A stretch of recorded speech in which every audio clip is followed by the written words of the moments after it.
What's going on, mate? This is Riley Knight from the podcast Half-Assed History, here to have a bit of a chat with you about the heroes featured in Hidden Cup 5. All the heroes the players are using to hide their true identities are real-life people from history featured as units in various Age of Empires campaigns. And while T90 is an avid history lover, his knowledge and memory of history would pretty firmly make him a historical low elo legend, I think it's fair to say. So he invited me along to tell you a thing or two about these heroes we're watching square off against one another. Let's get to know one of them a little bit better. Khosrau I was the Shahanshah, the King of Kings of the expansive and powerful Sassanid Empire, also known as the Second Persian Empire, across the mid-6th century, and is an absolutely fascinating figure. But there is a specific story I want to tell you about him here. He spent most of his reign fighting the Byzantines, and there's one tale from one of the wars he fought that is absolutely brilliant. Check this out, right? Khosrau was crowned in 531 CE, when he wasn't even 20 years old, at a time when the Sassanid Empire was, again, at war with the neighbouring Byzantines. But one of the first things that young Khosrau did after taking the throne was make peace with the Byzantine Emperor, Justinian I, who seems to have had well and truly enough of being fed his own teeth. But peace came at a steep cost for Justinian, because as part of the peace settlement, he had to give Khosrau 5,000 kilograms of gold. And in today's terms, that is over $320 million US. Imagine having that much gold, especially with the Persian markets. Anyway, in 532, he and Khosrau signed the optimistically named Treaty of Eternal Peace, which proved to be, not that. Because while Khosrau did a good job going about reforming and modernising his realm, reorganising his military, fixing up his tax system, centralising his government's power, before long, he was hungry for war once again. And seeing as going up against the Byzantines had gone so well last time, obviously their lack of eco bonuses really hurt them, Khosrau decides to go in for a second helping, and this meant that the Eternal Peace lasted all of 8 years. In 540, the Sassanids marched into Byzantine-held territory to the city of Syra. They were presumably seen coming from a mile away, given the Byzantines get free town watch.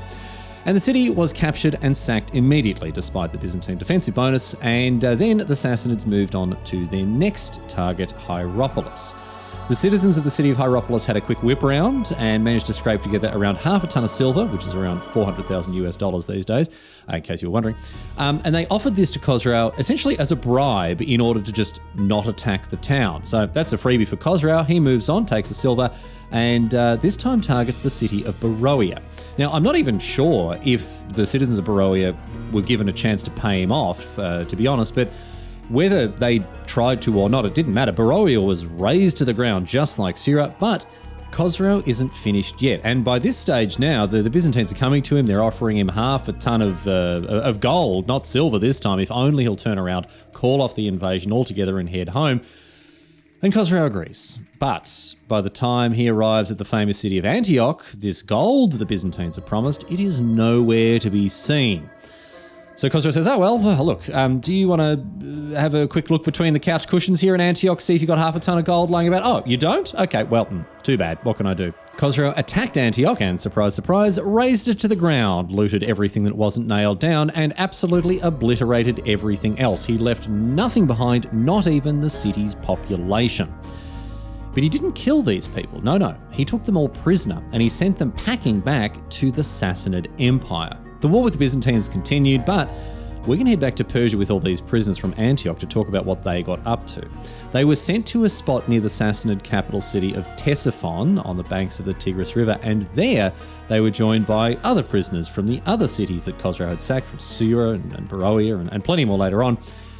And what they were made to do was absolutely ridiculous. Using the knowledge that they had of their former home, the city of Antioch, its layout and its buildings and its architecture, Khosrau had the former inhabitants of Antioch build a brand new Antioch from scratch. This city was apparently designed to be as identical as possible to the one that he had sacked, right down to the Roman baths, a circus, and a hippodrome, and best of all, this was done because Khosrau wanted the city to be as magnificent and as grand as possible, not just for bragging rights, but also so the displaced people who he'd brought to build it would want to stay there afterwards. The name he gave to this city was Weh Antioch Khosrau, and it translates to better than Antioch, Khosrau built this. So he's really rubbing it in the face of the Byzantines here, just so everyone would know who built Antioch 2.0, the all-new Antioch, bigger and better than, well, actually, sorry, no, not bigger than before, exactly the same size, right? That's the whole point, but definitely better. Definitely better. After all, it's a Persian city now, faster working TC, more hit points than even a Byzantine TC. Of course it's going to be better. So Justinian certainly had his face rubbed in it. Oh, hey mate, sorry I burnt down your city, thanks for the gold. By the way, if you get any complaints about people missing the Antioch that I destroyed, don't worry, I've built a better one over here.